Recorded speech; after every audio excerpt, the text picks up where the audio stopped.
ನಮ್ಮ ಸುತ್ತ ತರಂಗ ರೂಪದಲ್ಲಿ ಚಲನೆಯಲ್ಲಿರುವ ಶಕ್ತಿ ರೇಡಿಯೇಷನ್ ಸಾಮಾನ್ಯವಾಗಿ ವಿಕಿರಣಗಳು ಅಣು ರಿಯಾಕ್ಟರ್ನಿಂದ ಹೊರಬರುತ್ತವೆ ಎನ್ನುವ ಸಾಮಾನ್ಯ ನಂಬಿಕೆಯಿದೆ. ಆದರೆ ನಾವು ಸೇವಿಸುವ ಆಹಾರದಿಂದ ಹಿಡಿದು ಬಳಸುವ ವಸ್ತುಗಳ ತನಕ ನಾವು ನಿತ್ಯ ರೇಡಿಯೇಷನ್ಗೆ ಒಳಪಡುತ್ತೇವೆ ಎನ್ನುವುದು ಅಷ್ಟೇ ಸತ್ಯ. ಅಷ್ಟಕ್ಕೂ ಅಣು ರಿಯಾಕ್ಟರ್ಗಳು ವಿಕಿರಣ ನಿಯಂತ್ರಿಸಲು ಏನು ಮಾಡುತ್ತವೆ, ಇವುಗಳಿಂದ ಹಾನಿ ನಿಜ ಆಗುತ್ತದೆ ಇಲ್ಲವೇ ಎಂಬುದರ ಬಗ್ಗೆ ತಿಳಿದುಕೊಳ್ಳೋಣ. ಸುತ್ತು ಜಗತ್ತಿಗೆ ಸ್ವಾಗತ. ನಮಸ್ಕಾರಗಳು ಸ್ನೇಹಿತರೆ. ವಿಕಿರಣ ಅಥವಾ ರೇಡಿಯೇಷನ್ ಎಂದರೆ ತರಂಗ ರೂಪದಲ್ಲಿ ಚಲನೆಯಲ್ಲಿರುವ ಒಂದು ಶಕ್ತಿ. ಅದಕ್ಕೆ ಬಣ್ಣ, ವಾಸನೆ, ರುಚಿ ಯಾವ ಗುಣಧರ್ಮಗಳು ಇಲ್ಲ. ವಿಕಿರಣವನ್ನು ಉಪಕರಣದಿಂದ ಮಾತ್ರ ಗುರುತಿಸಬಹುದು. ವಿಕಿರಣದಲ್ಲಿ ಎರಡು ವಿಧ. ಅಯಾನೀಕರಿಸಿದ ವಿಕಿರಣ ಅಪಾಯವಲ್ಲ ಇದು. ಧ್ವನಿ ತರಂಗ, ಬೆಳಕು, ಅತಿ ನೇರಳೆ ಕಿರಣ, ಅತಿಗೆಂಪು ಕಿರಣ, ರೇಡಿಯೋ, ದೂರದರ್ಶನ ಕಿರಣಗಳು ಅಮಾನ್ಯೀಕರಿಸುವ ವಿಕಿರಣ ಅಂದರೆ ಅಪಾಯಕಾರಿ. ಆಲ್ಫಾ, ಬೀಟಾ, ಗಾಮಾ, ಎಕ್ಸ್ರೇ ಮತ್ತು ನ್ಯೂಟ್ರಾನ್. ಈ ವಿಕಿರಣವನ್ನು ಅಳೆಯುವುದು ಹೇಗೆ ಅಂದರೆ ಸೀವರ್ಟ್ ಎಂಬ ಮಾನದಂಡದಿಂದ ವಿಕಿರಣದ ಪ್ರಮಾಣವನ್ನು ಅಳೆಯುತ್ತಾರೆ. ಮಿಲಿಸೀವರ್ಟ್ ಅಂದರೆ 1000 ಭಾಗ ಅಥವಾ ಮೈಕ್ರೋಸೀವರ್ಟ್ 10,00,000 1 ಭಾಗ ಲೆಕ್ಕದಲ್ಲಿ ಹೇಳಲಾಗ್ತದೆ. ವಿಕಿರಣ ಮಾಪನವನ್ನು ಡೋಸ್ ಮೀಟರ್ ಅಂತ ಕರೀತಾರೆ.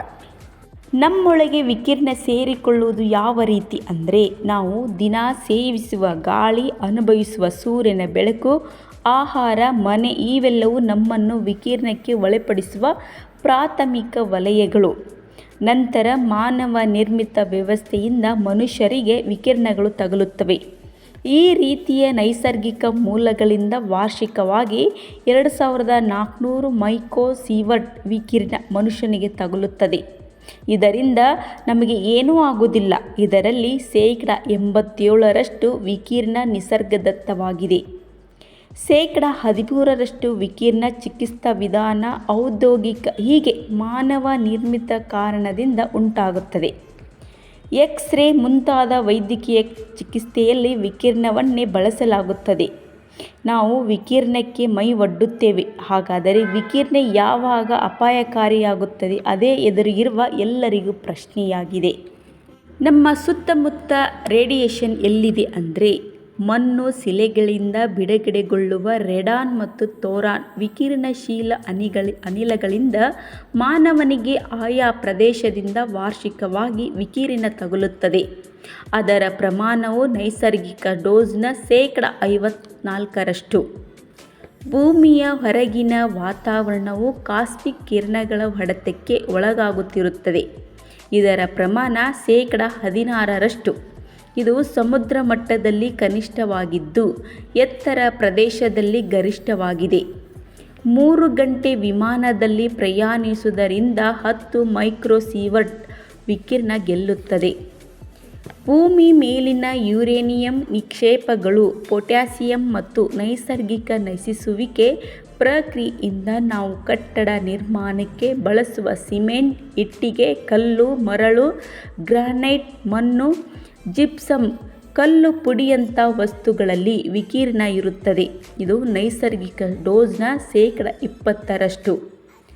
ತರಕಾರಿಗಳು, ಮಣ್ಣು, ನೀರಿನಲ್ಲಿ ವಿಕಿರಣಶೀಲ ಖನಿಜಗಳು ಇರುತ್ತವೆ. ಆಹಾರದಲ್ಲಿ ವಿಕಿರಣಯುಕ್ತವಾದ ಪೊಟ್ಯಾಸಿಯಂ 40 ಎಂಬ ಪದಾರ್ಥವಿದೆ. ಒಂದು ಬಾಳೆಹಣ್ಣು ಸೇವಿಸಿದರೆ 0.1 ಮೈಕ್ರೋಸೀವರ್ಟ್ನಷ್ಟು ವಿಕಿರಣತೆ ಉಂಟಾಗುತ್ತದೆ. ಅಕ್ಕಿ, ಎಲೆಯುಳ್ಳ ತರಕಾರಿ, ಕ್ಯಾರೆಟ್, ಬೀಟ್ರೂಟ್, ಗೆಣಸು, ಬದನೆಕಾಯಿಗಳಲ್ಲೂ ವಿಕಿರಣ ಅಂಶ ಇರುತ್ತದೆ. ಇದರ ಪ್ರಮಾಣ ಒಟ್ಟು ನೈಸರ್ಗಿಕ ಡೋಸ್ನ 10%.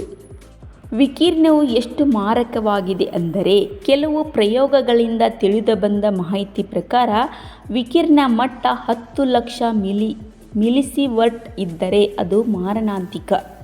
ಈ ಪ್ರಮಾಣಕ್ಕೆ ಹೋಲಿಸಿದರೆ ನೈಸರ್ಗಿಕ ವಿಕಿರಣ ಮಟ್ಟವು ತುಂಬ ಕಡಿಮೆ ಇದೆ. ಬೆಂಗಳೂರಿನಲ್ಲಿ ನೈಸರ್ಗಿಕ ವಿಕಿರಣ ಮಟ್ಟ ಕೈಗಾ ಅಣುಶಕ್ತಿ ಕೇಂದ್ರ ಪರಿಸರಕ್ಕಿಂತ ಜಾಸ್ತಿ ಇದೆ.